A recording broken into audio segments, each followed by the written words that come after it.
আর এবার একটু নজর রাখা যায় তারাপীঠে থেকে ছবি দেখাচ্ছি আপনাদের। দেখুন, নববর্ষে তারাপীঠে বিশেষ পুজো। সকাল থেকেই ভক্তের সমাগম মন্দিরে। বছরের আজ প্রথম দিন, নতুন বছর নতুনভাবে শুরু, এবং শুরুটা এভাবেই মায়ের পুজো দিয়ে করতে চান প্রত্যেকেই।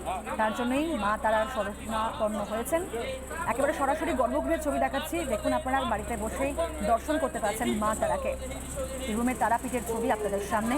সকাল থেকে প্রচুর ভক্তের সমাগম, বহু দূর দূরান্ত থেকে মানুষজন আজ পৌঁছে গিয়েছেন তারাপীঠে মায়ের আশীর্বাদ নিতে, মাকে পুজো দিতে, এবং তার জন্যই প্রচুর ভিড় আজ সেখানে।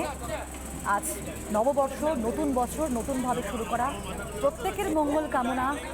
আজ তারা সেখানে পৌঁছে গিয়েছেন। সবার ভালো হোক, অন্ধকার মুছে গিয়ে সমস্ত কিছু ভালো হোক, এমনটাই কামনা প্রত্যেকের, এবং সেই কামনার জন্যই আজ মায়ের শরণাপন্ন ভক্তরা। একদিকে আছে কল্পতরু উৎসব, এবং সেই উৎসব উপলক্ষেই আমরা অন্যান্য জায়গাও দেখেছি প্রচুর মানুষের ভিড়। আর নতুন বছর, বছরের প্রথম দিন একেবারে আজ 1 জানুয়ারি, এবং এই প্রথম দিনটাই শুরু করতে চাইছেন ভক্তরা মায়ের আশীর্বাদ। গর্ভগৃহের ছবি দেখতে পাচ্ছেন, মাকে মিষ্টিমুখ করানো হলো, মঙ্গল আরতি হচ্ছে সকাল থেকেই। তারপর আজ কিন্তু রাজবেশে ধরা দেন মা, সেই ছবিও দেখাচ্ছি আপনাদেরকে। পুরোহিতরা পুজো সারছেন, এবং যারা ভক্তরা আজকে সেখানে পৌঁছে গিয়েছেন তারা মঙ্গল কামনায় পুজো করছেন।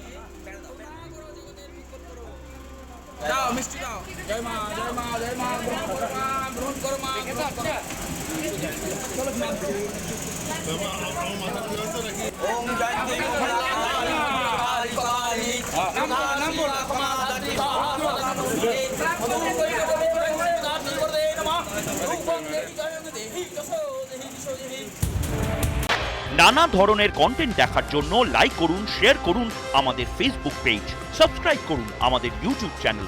পাশাপাশি অন্যান্য ব্রেকিং নিউজের জন্য অবশ্যই চোখ রাখুন রিপাবলিক বাংলায়।